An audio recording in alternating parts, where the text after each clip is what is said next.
다시 칠판에 있는 거 확인하시죠.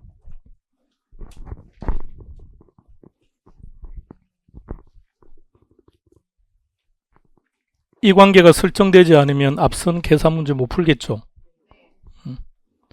일단 여기만 국한해서 갑니다. 여기에서만 국한해서. 시험 문제는 저당 대부액 구하라고 할 수도 있고 치불액 구하라고 할 수도 있는데, 치불액 구하는 문제는 우리 시험 20회 때 딱 한 번 나왔습니다. 그럼 저당 치불액을 구하라 그러면 DTI는 손댈 거 없겠죠. DTI 계산한 결과가 저당 치불액일 테니까. 그러면 LTV로 계산한 저당 대부액을 다시 저당 치불액으로 만들면 되죠. 첫 번째, 무엇을 구하라고 하는지를 찾는다. 그 다음에 그림 그린다. 주어진 자료를 자기 자리에 대입한다.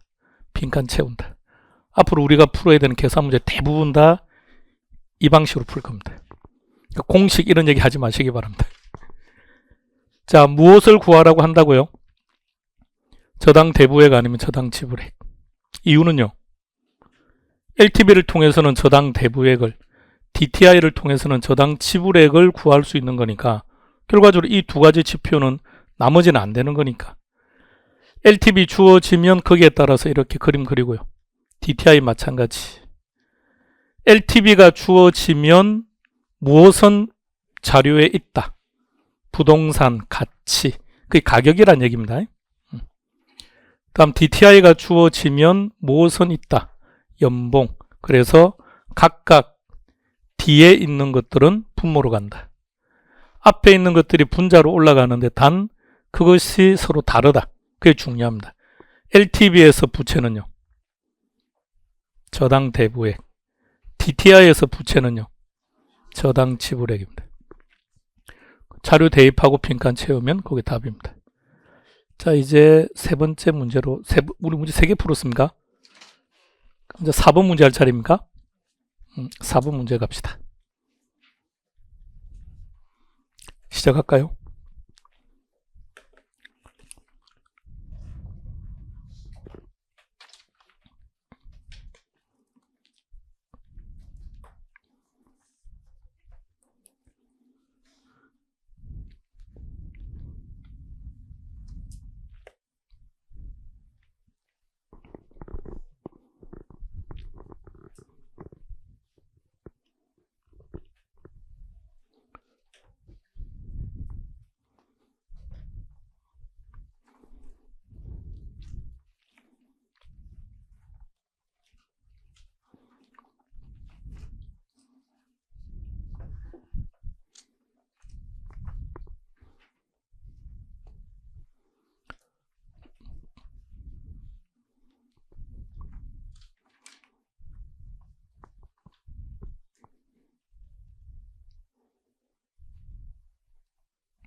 사 번 문제는 뭘 구하라고 했습니까?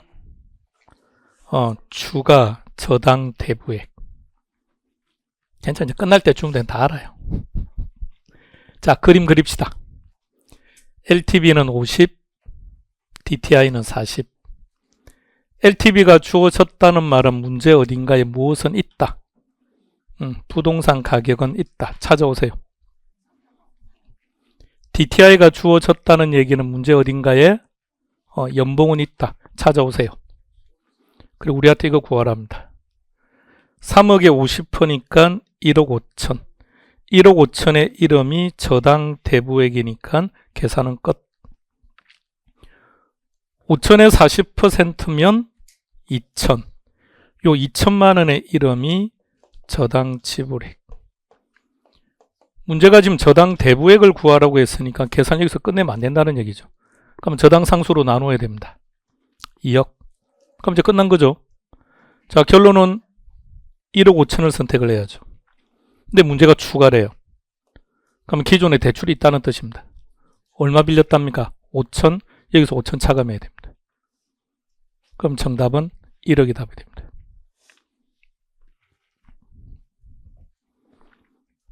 (5번) 문제는 올해 나왔던 문제입니다. 시작하시죠. 박동아, 올해 시험 봤니? 올해 시험 봤어?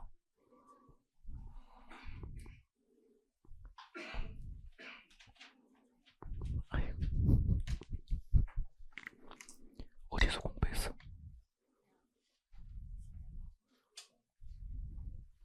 독학으로.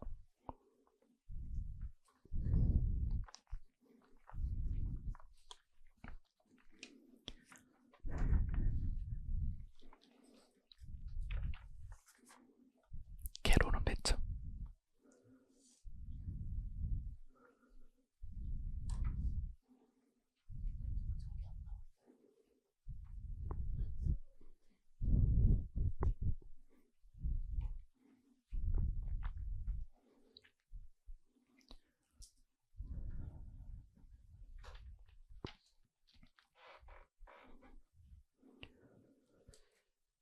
처음 계산 문제를 접하지만 그래도 멘트 하나를 보고 갑시다. 우리 지금 5문제를 풀고 있는데, 물론 지금 1번 문제 같은 경우는 저당 대부액 구하라고 했고 나머지는 추가를 물었고요. 3번 같은 경우는 DCR이 주어졌고 약간 자료가 좀 차이는 있습니다만 전체적으로 주어진 자료가 동일합니까? 다릅니까? 자료가 동일하죠. 그러니까 문제 읽고 해석하는데 시간 낭비하지 말라는 뜻이에요. 다른 계산 문제도 매 마찬가지예요. 그럼 계산 문제는 쉬워요. 기본 틀만 딱 익혀 놓으면. 문제는 뭘 구하라고 했습니까? 추가. 그러니까 여러분들은 시험장에서 첫 번째 박스를 통해서 이게 LTV, DTI가 빨리 눈에 들어와야 돼요. 그 다음에 봐야 될 거는 추가라는 단어가 있는지 없는지 빨리 보면 돼요. 또 그 추가라는 단어가 제일 앞부분에 있을까요? 자, 우리는 키워드가 앞에 있을까요? 뒤에 있을까요? 꼭 그렇게 말하면 되죠. 앞에 있을 수도 있고 뒤에 있을 수도 있죠. 앞에 있으면 두갈식이고 뒤에 있으면 미갈식이겠죠. 양갈식이는 건 없어요. 시험 문제는. 근데 대체로 키워드는 뒤쪽에 많아요. 미갈식 쪽이에요. 두갈식 쪽이 아니라. 두갈식으로 키워드를 제시하면 지문 자체가 아주 어색해요. 그래서 그냥 앞에는 대체로 그냥 서술형이에요. 쭉 하고 키워드는 뒤쪽에 많아요. 그럼 좀 더 센스 있게 볼 필요가 있다는 얘기죠. 추가인지 아닌지, 저당 대부액인지 저당 지불액인지 그거만 빨리 찾으면 되죠. 자, 그럼 이 문제도 추가 저당 대부액입니다. 그럼 이것만 확인하면 그 다음에 나머지 보지 마시고 LTV, DTI 그림 그리고요. LTV가 주어졌다면 문제 어딘가에 무엇은 있다. 그 다음에 가격 찾아와야죠. 가격을 찾고 자기 자리. 연봉을 찾아서 자기 자리. 그럼 끝난 겁니다. 5개 70% 하면 3억 5천. 계산 끝났죠? 끝. 6천에 60% 하면 3,600인데 얘 이름이 뭐죠? 저당 지불액. 그럼 이 지불액을 가지고 대부액을 구해야죠. 그럼 어떻게 해야 됩니까? 저당 상수로 나눠주는 거예요. 그럼 이제 계산은 끝난 거예요. 그러면 작은 쪽이 답이 돼야 되니까 3억 5천이다. 그죠? 만약 추가라는 단어가 없었더라면 3억 5천이 답이 되는 거고, 추가라는 단어가 들어갔으니까 이미 대출이 있다는 뜻이겠죠. 얼마 빌렸답니까? 그럼 5천 빼면 돼요. 그래서 정답은 3억. 좀 이상한 그림. 3번이 답입니다.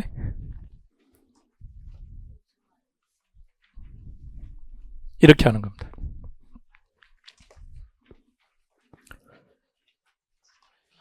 계산 문제의 수준은 개론에서 다루는 계산 문제들 중에서 이 계산 문제는 중상급에 속하는 형태이기 때문에 이 형태보다 어려운 스타일이 몇 개 있고 대부분 이 수준보다는 낮아요. 그러니까 대체적으로 전반적으로 다 쉬워요. 그러면 형태만 익혀 놓으면 돼요. 문제 유형만 딱 암기하면 돼요. 인터넷 등을 보거나 경험한 자들이 그렇게 얘기할 겁니다. 시간이 없어서 못 푼다는 거짓말입니다. 아시겠습니까? 시간이 없어서 못 풀기는 뭐 시간이 없어서 못 풀겠습니까? 그러니까 문제 접근하는 방법을 알아야죠. 출제자들은 1분 이내에 풀 수 있도록 출제합니다. 단지 이제 우리가 그것을 1분 내에 해결할 수 있는지 없는지를 우리 스스로가 그렇게 만들어내야죠. 다음 두 번째 단계로 가봅시다. 자, 상환 방법입니다. 첫 번째 변동금리하고 고정금리라는 부분을 한번 가봅시다. 변동금리가 무슨 말이죠? 금리는 변한다. 고정금리는 금리는 안 변한다. 우리나라는 고정입니까? 변동입니까? 응? 선택할 수 있다? 은행에서 대출해 줄 때 당신들이 알아서 둘 중에 하나를 선택하십시오라고 하던가요? 예? 은행한테 요구를 해서 나는 고정 안 하고 변동할래요. 나는 변동 안 하고 고정할래. 이렇게요? 아닙니다. 모든 금융제도는 은행을 위해서 만들어진 제도입니다. 은행은 어느 쪽을 선호할까요? 그냥 일반적으로. 예, 은행은 변동을 선호합니다. 근데 은행은 왜 변동을 좋아할까요? 그 이유를 말해보세요. 이게 기본 전제가 돼야 됩니다. 인플레가 아니라 디플레가 되면 이쪽을 더 선호합니다. 은행은. 그러니까 인플레이션 하에서 이렇게 들어갑니다. 그럼 시험 문제가 변동금리와 고정금리가 시험 문제가 출제가 되면 인플레이션은 기본 전제로 문제가 깔고 나와요. 자, 문제 한번 보세요. 6번 문제 한번 보세요. 6번 문제만 한번 쭉 확인하세요.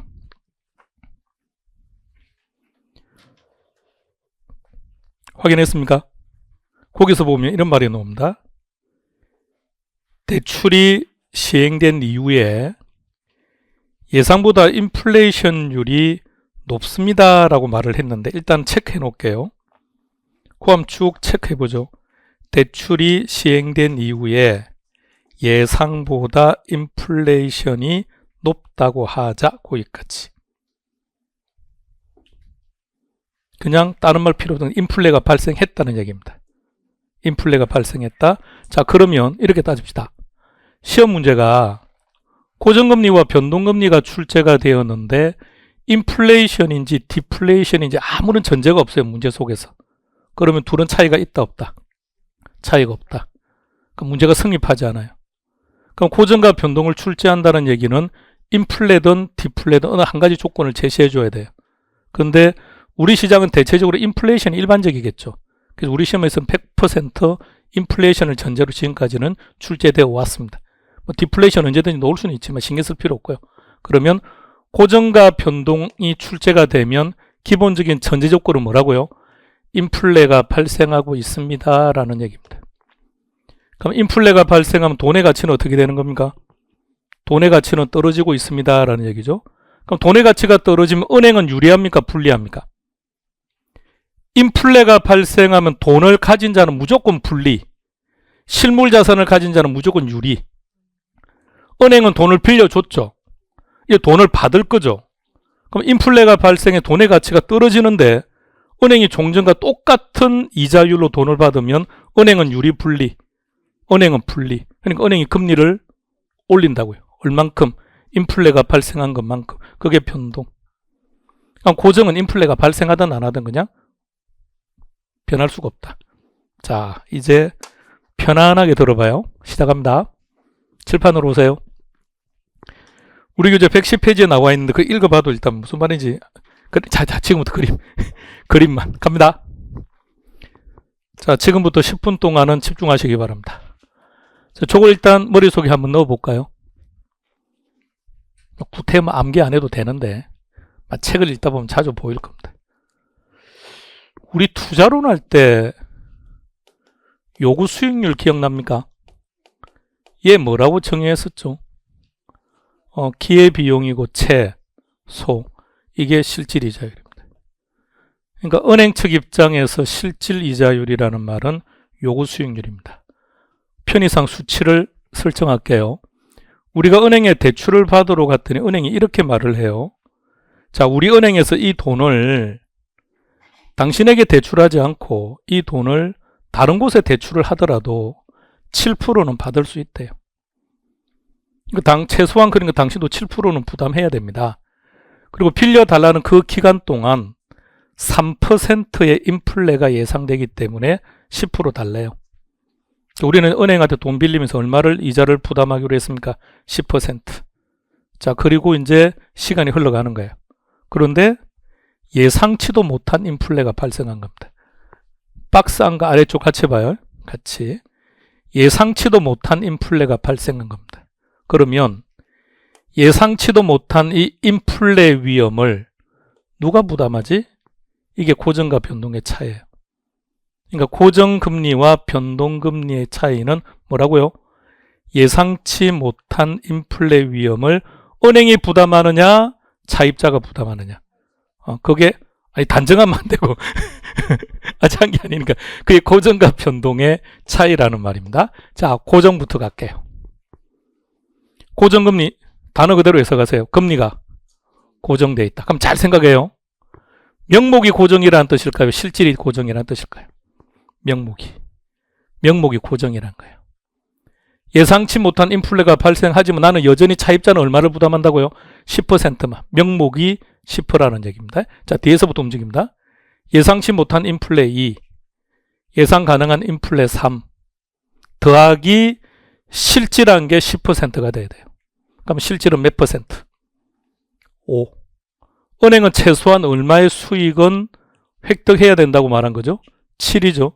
근데 7도 얻지 못했다고요. 결과 고정금리는 누가 위험을 부담한다? 은행, 대출자. 이게 시험 문제 답입니다. 결론 이것만 알면 돼요. 한 문제로 구성이 되어서 지문이 5개로 놓으면 지금 하는 내용들 하나하나 전부 다 시험 문제에 제시될 수 있습니다. 근데 별 의미가 없습니다. 한 문제로 놓든 지문 하나로 놓든 결론 뭘 물어보느냐? 3번 물어봐요. 자, 이제 변동으로 갑시다. 변동금리는 무슨 말입니까? 금리가 변한다. 무슨 금리가 변한다? 똑같아요. 명목이. 얼만큼 변한다? 예상치 못한 인플레율만큼. 그러면 변동은 명목이 몇 퍼센트가 된다는 얘기죠? 12. 박스 안과 아래쪽 같이 봐요. 자, 뒤에서부터 움직입니다. 예상치 못한 인플레율 2, 예상 가능한 인플레 3, 더하기 실질한 게 10입니다. 실질은 그럼 어떻게 됩니까? 7. 이걸 잘 해석해 봐요. 요거 누가 예상을 잘못한 겁니까? 차입자입니까? 은행입니까? 은행이 잘못한 거죠. 그럼에도 불구하고 은행은 자신들이 원하는 수익을 가져가고 있다는 얘기입니다. 따라서 고정금리는 예상치 못한 이 인플레 위험을 누가 부담한다? 차입자가. 이게 고정과 변동의 차이입니다. 여기 가로 속에 뭐라고요? 무슨 뜻이죠?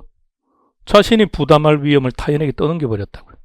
실은 은행에서 부담했어야죠. 이런 경우는 어떻게 됩니까? 은행은 몇 퍼센트의 인플레를 예상한 거죠? 3이죠. 근데 예상치 못한 인플레는 발생 안 했고 요게 2% 발생했어요. 실제로는 2%인데 은행에서는 3이라고 예상해서 차입자에게 10%를 받은 거니까 은행이 더 많이 받은 거죠. 돌려주나요? 이 나쁜 땡땡이죠. 아니 그럼 자기들이 잘못하면 돈 달라 그러고. 자, 그러니까 이 예상치 못한 인플레율도 은행에서 부담하는 것이 원칙이나 고정금리는 차입자에게 떠넘겼으니까 그것을 뭐라고 한다? 위험의 증가. 그럼 하나만 더 할게요. 자, 그러면 현실적으로 고정금리와 변동금리가 나오면 초기에 이자율은 동일한 겁니까? 아니면 어느 한쪽이 높은 겁니까? 그러니까 우리가 오늘 은행에 대출을 받으러 간 거예요. 단 고정이냐 변동이냐를 선택해야 되는 문제래요. 그러면 고정이든 변동이든 금리가 이자율이 똑같은 겁니까? 차이가 있는 겁니까? 차이가 있습니다. 어느 쪽이 높을까요? 고정이 높아요. 왜 고정이 높을까요? 은행이 예상치 못한 위험을 부담해야 되기 때문에. 요거 두 번째로 기억하시면 됩니다. 이게 전부 다입니다.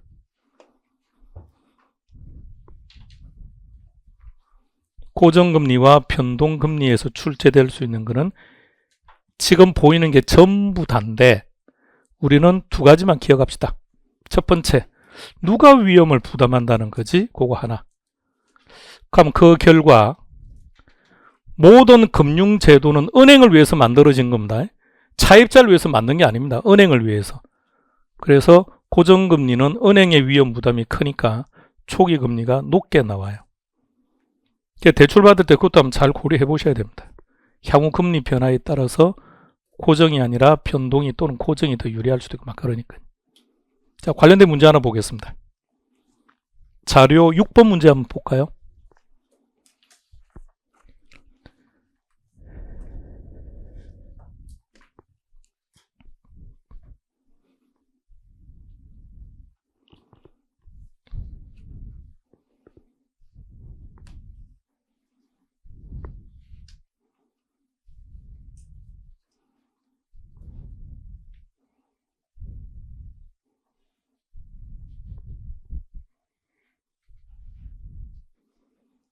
키워드 선택해 보세요. 문제에서.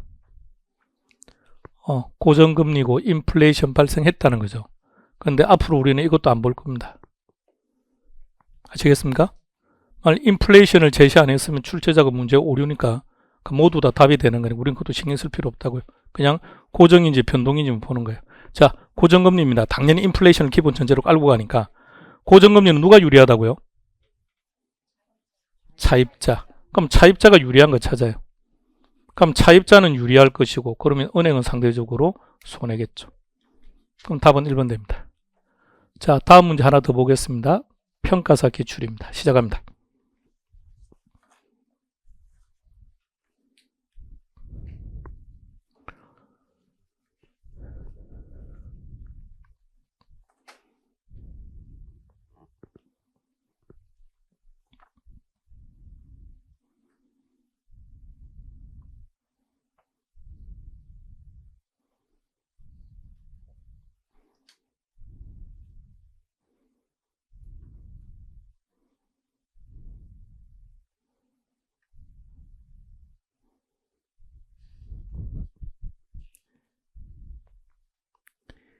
(1번) (2번이) X라는 건 아시겠죠? 일단 그것만 알면 돼요. 나머지는 아직 우리가 정확하게 다 아직 다루지 않았던 내용들이라 나머지는 하나씩 볼게요. 시작합시다. 문제가 고정과 변동의 차이를 물었습니다. 그러면 이거 볼 필요 없다고요.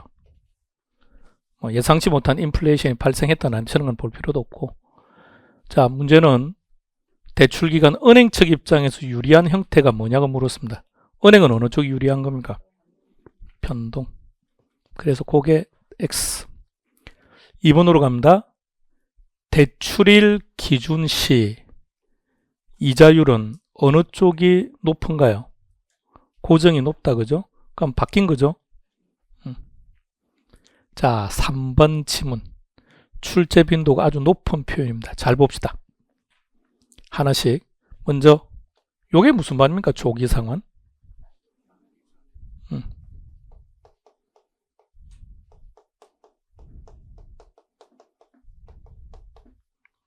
적어 놓을까요? 만기전 변제.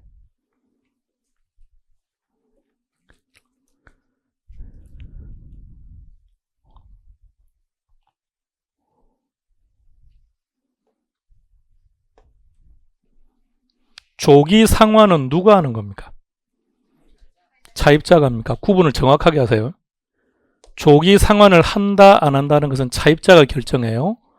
자, 그렇다면 그로 인한 위험은 누가 부담하는 겁니까? 은행입니다. 은행에서 부담합니다.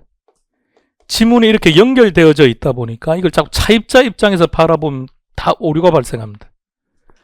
차입자 조기 상환으로 인한 위험이 차입자 위험을 얘기하나? 차입자는 위험한 게 없죠.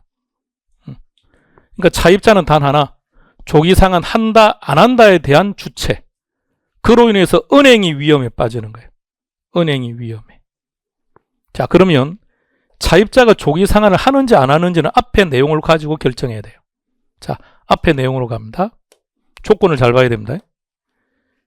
시장 이자율이 하락한대요. 시장 이자율이 하락하고 있다고요. 그런데 고정금리랍니다. 그럼 차입자 입장에서는 자신이 부담하는 이자가 높은 거예요? 낮은 거예요? 즉 고립니까? 저립니까? 지금 시장금리가 떨어지고 있죠. 그럼 자신이 부담하는 이자도 떨어져야 될 텐데 고정이니까 떨어지지 않죠. 그러니까 부담하는 금액이 크죠. 그럼 차입자는 고리입니다. 차입자는 고리 부담을 하고 있습니다. 그럼 차입자는 유리하다, 불리하다? 차입자는 불리하다. 그럼 조기상환 한다, 안 한다? 조기상환 한다. 그러면 은행의 위험은 커진다. 은행 측의 위험입니다. 지문 해석을 정확하게요.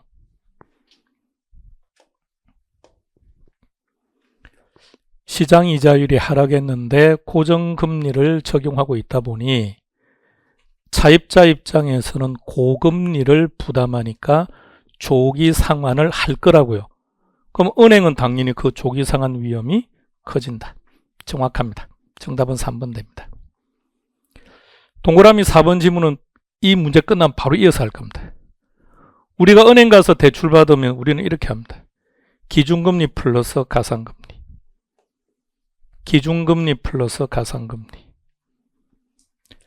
자, 수업 끝나고 우리 모두 다 대출을 받으러 갑니다. 그럼 우리는 모두 다 기준금리가 똑같아요. 모두 다 기준금리가 똑같아요. 자, 누가 가상금리가 가장 높을까요? 우리 중에 누가 가상금리가 제일 높을까요? 우리 막둥이들. 우리 막둥이들이 왜 가상금리가 높을까요? 신용상태가 없으니까. 신용상태가 안 좋으니까요. 자, 그래서 별도로 고려하지 않는다가 아니고 고려한다고 해야죠. 기준금리 플러스 가상금리로서 우리가 대출금리를 결정합니다. 여기서 하나 더 정리하고 갈게요. 그러면 앞에 변동금리라고 한 거 보니 변한다는 거 아닙니까? 그럼 기준금리가 변한다는 뜻일까요? 가상금리가 변한다는 뜻일까요? 수도! 단어에서 함정에 빠지면 안 됩니다. 기준! 기준은 안 변하는 거구나. 틀립니다. 얘가 변하는 겁니다. 얘가 변동하는 거예요. 기준금리가 변해서 대출금리가 변합니다. 가상금리는 한번 결정되면 만기 때까지 변하지 않습니다. 그러니까 우리의 신용상태는 언제가 제일 좋을까요? 퇴사 직전. 혹시 그 신용이라는 것을 인간적인 신용이라고 말하는 건 아니죠? 우리 사회에서 말하는 신용은 인간적 신용은 필요 없습니다. 경제적 신용을 얘기해요. 그럼 나는 언제가 신용도가 제일 높아요? 퇴사하기 직전이 연봉이 제일 많을 거고 하니까 그때가 제일 좋다고요. 그러니까 자녀들 언제 결혼시켜야 됩니까? 퇴사 직전에. 내가 제일 직책이 높을 때 그때. 그 개념과 똑같은 거예요. 자, 5번으로 갑시다. 5번에 보니까 처음 보는 단어가 나오죠. 조정주기. 그럼 이렇게 한번 생각합시다. 시장 이자율이 상승하면, 지문처럼요. 시장 이자율이 상승하면 대출 이자율도 상승합니다. 맞나요? 시장금리가 상승했으니까 대출금리도 상승을 하겠죠. 자, 그런데 시장 이자율이 상승하고 난 후에 대출금리가 상승하는데 하루 걸리던가요? 아니면 일주일 걸리던가요? 아니면 한 달 걸리던가요? 이걸 조정주기라고 해요. 그럼 은행은 조정주기가 짧은 게 좋아요? 긴 게 좋아요? 은행은 짧은 게 좋겠죠. 자, 짧답니다. 그럼 대출기간은 유리, 분리? 유리. 용어들을 조금씩 하나씩 봐놓으세요. 계속해서 나오는 것들이니까. 조정주기라는 게 무슨 말인지 하나 봐두시고. 기준금리 또 하락했죠. 이번 달에도. 기준금리 하락했습니다. 그럼 대출금리 하락하는 거네요. 근데 왜 대출금리는 하락 안 할까요? 저 가상금리를 계속 올리는 거예요. 은행에서 가상금리를 계속 하락하니까 지금 이 상황은 은행만 지금 계속 배가 부른 상태입니다. 저러다 은행의 배가 탈나지 않을까. 너무 불러서.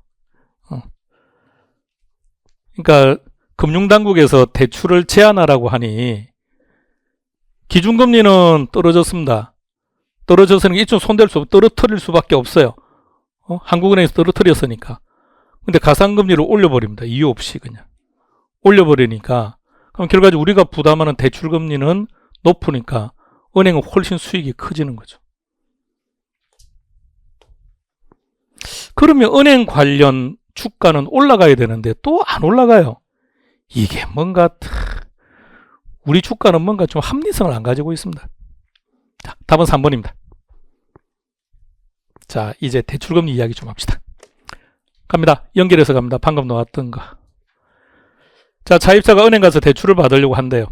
그럼 대출 받으면 차입자가 이자를 부담하겠죠. 자, 그래서 이렇게 결정한다고요. 기준금리에 가상금리를 적용합니다.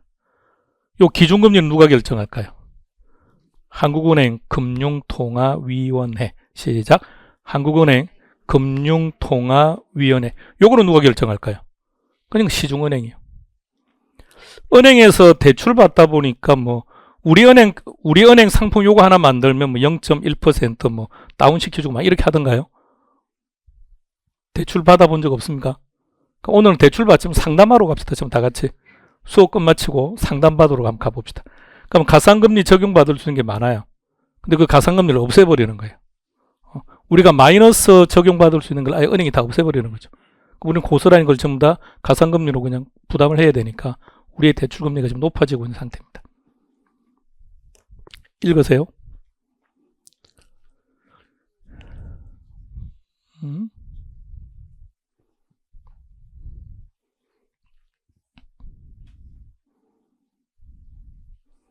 이제 우리는 코픽스만 알고 있으면 돼요.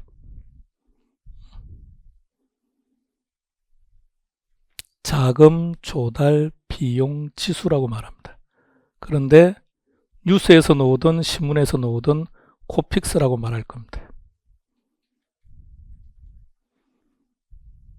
일단 가상금리 내용들은 다 보세요. 뭐라고 되어 있는지.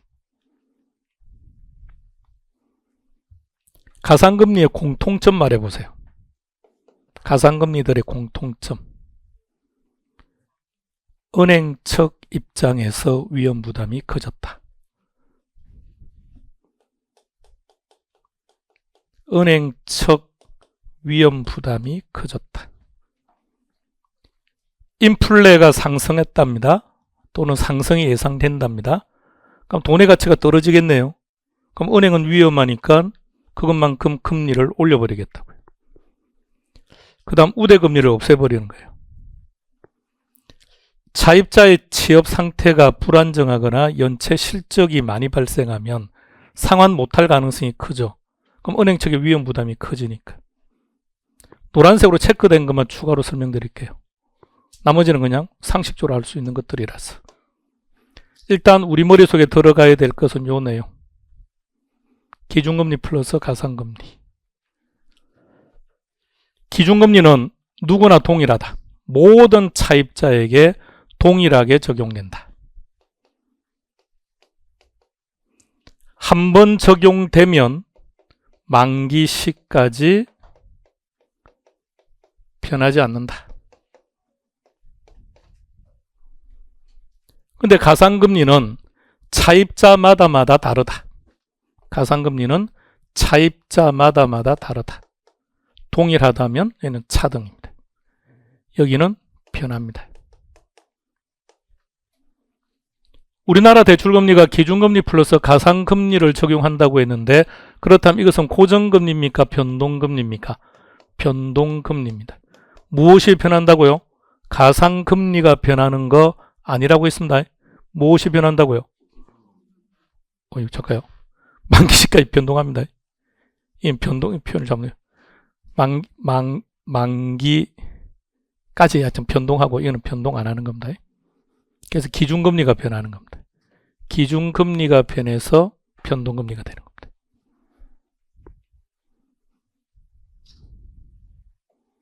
학교 다닐 때 체육 시간에 기준 그러면 뭔가요? 기준은요. 움직이면 안 되지 않습니까? 우리가 거기에 익숙해 있으니까 저 단어가 주는 뉘앙스 때문에 제가 자꾸 안 변한다고 하는 거예요. 예전에 막 적을 출제하면 많이 틀리고 했습니다. 자, 이제 가상금리 중에 노란색 저 둘만 한번 구경해 볼게요.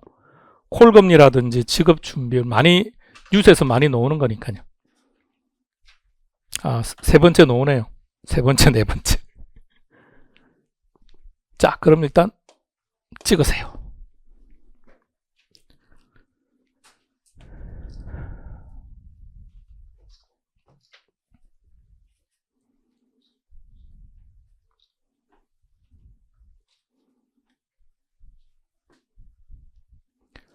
콜금리하고 취급준비율이라는 게 어떤 건지 한번 봅시다.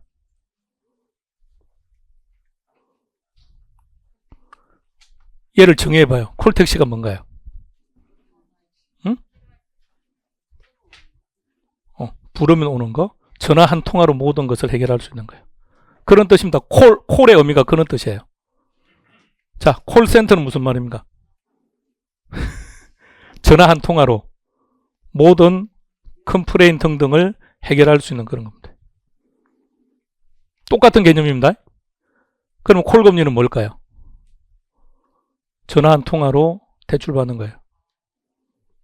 그래서 콜이라는 말을 갖다 붙인 겁니다. 은행 간에도, 시중은행 간에도 돈을 빌리고 빌려주고 할까요? 합니다. 일반적으로 우리나라에서 가장 규모 큰 은행이 어디입니까? 우리나라에서 1등은 국민입니다. 그럼 국민은행이 제일 큽니다. 그럼 다른 은행에서 돈이 좀 필요하면 국민은행에 전화해요. 돈 좀 빌려주시겠습니까? 근데 압니다. 국민은행이 저 은행이 지금 돈이 없는 게 아니라 일시적으로 지금 자금이 잘 흐름상 지금 문제가 생겨서 부족해졌다는 알기 때문에 돈을 빌려줘요. 그리고 돈 갚아야죠. 언제 갚을까요? 무조건 1영업일입니다. 우리가 식당 갔는데 우리가 간 식당에 밥이 없어요. 밥이. 2그릇 부족해요. 그러니까 주인께서 어떻게 하던가요? 옆집 가서 빌리죠. 그럼 자기가 다시 밥에서 어떻게 해야 됩니까? 빨리 갖다 줘야죠. 그 집도 장사를 해야 되는데. 밥 빌려놓고 2달 후에 드릴게요. 이렇게는 못할 거 아닙니까? 돈 빌려서 어떻게 한다고요? 1영업일입니다. 은행이 몇 시에 문을 닫죠? 그게 1영업일인데 그때 갚아야 돼요. 그러면 원금을 빨리 주는 것까지는 동의하겠는데 이자 부담할까요? 안 할까요? 동업종이고 겨우 몇 시간 쓴 거 아닙니까? 몇 시간 쓴 건데 이자 줄까요? 안 줄까요? 줍니다. 그 금리가 콜금리입니다. 그냥 편안하게 읽어보세요.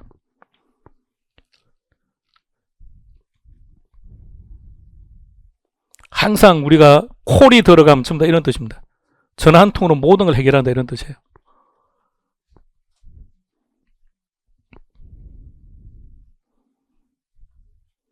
은행이 말할 때 1일은 1영업일입니다.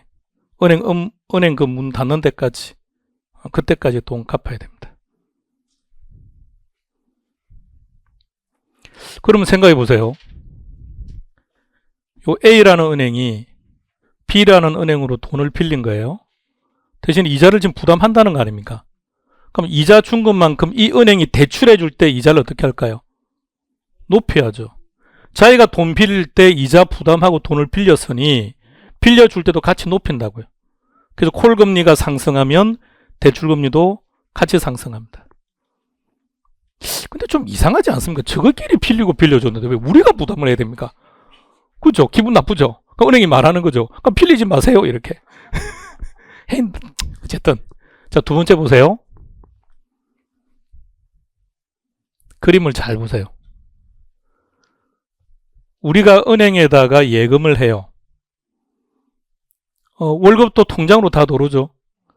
그 월급이 통장에 들어오면 그 통장에 머물러 있는 시간이 어느 정도 됩니까? 그걸 생각할 정도로 긴가요? 형님 방금 1년이라고 했습니까? 이거 진짜로요? 월급이 통장에 들어오면 며칠 안 걸리죠? 신기하죠? 돈 들어오면 싹 없어지고 돈 들어오면 싹 없어지고 통장이 신기합니다. 그러면 자, 은행에 돈을 맡겼습니다. 그럼 언제든지 필요하면 돈을 찾을 거 아닙니까? 근데 이걸 은행 입장에서 보세요. 은행 입장에서.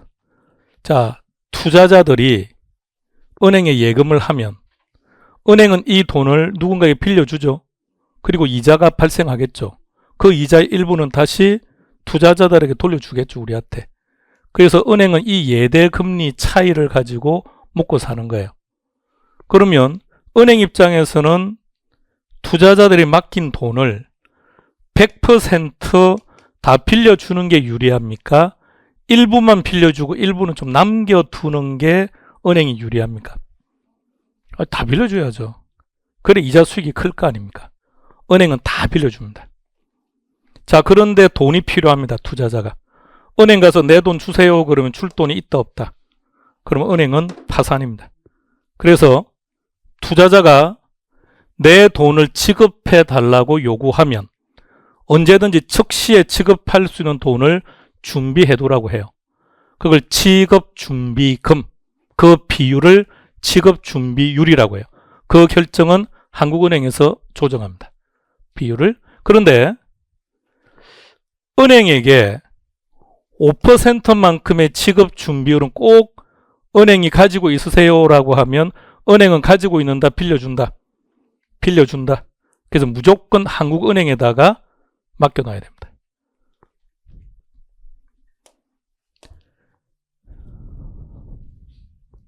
한국은행을 중앙은행이라고 하는 겁니다.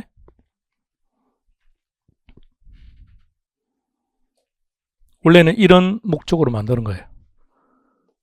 고객을 보호하기 위해서 만든 제도인데 오늘날에는 금융정책의 수단으로 이용하고 있고 지급 준비율을 가장 많이 활용하는 국가가 중국입니다. 얘들은 금리 잘 안 올립니다. 금리를 잘 안 올려요. 근데 인플레가 심해요. 그럼 지급 준비율을 올려버려요. 그럼 지급 준비율을 올린 것만큼 한국은행으로 돈이 어떻게 돼요? 많이 들어가죠. 그럼 시중의 돈은 그만큼 작아집니다. 인플레 억제 효과는 있는데 그러나 금리를 올리는 게 아니라고요. 그렇게 하면서 걔네들은 금융정책 수단으로 많이 씁니다.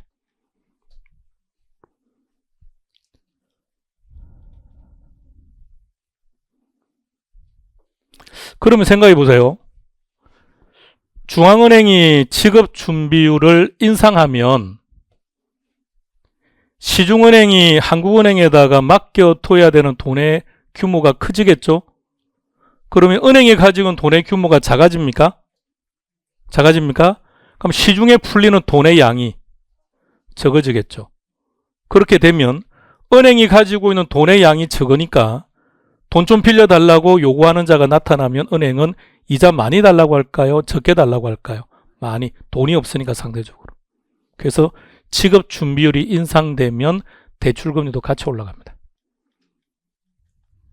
답 한번 찾아보시죠. 우리 8번 문제입니다.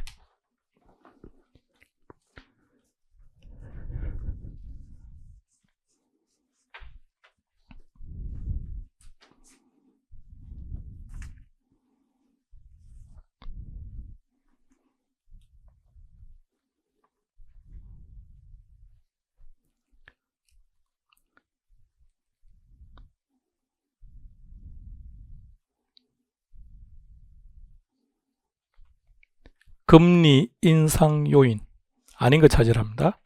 1번에 인플레 5x 5, 2번 콜금리 인상 5, 3번 취업 상태 불안정 5, 4번에 연체 실적 5, 5번은 무슨 말인지 모르겠다.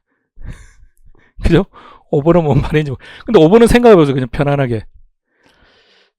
소득공제를 하든 안 하든 소득공제 한도를 업하든 다운시키든 이게 은행하고 무슨 상관이 있습니까? 답은 5번 됩니다.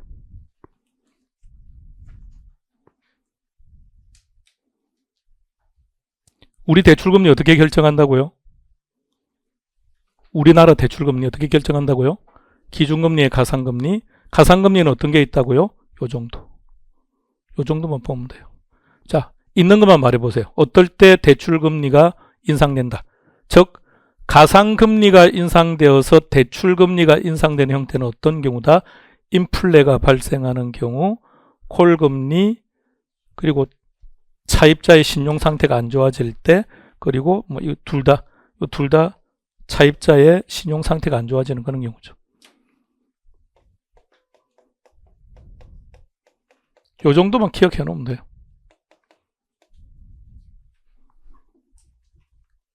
이렇게 해서 정리하겠습니다. 쉬었다 하겠습니다.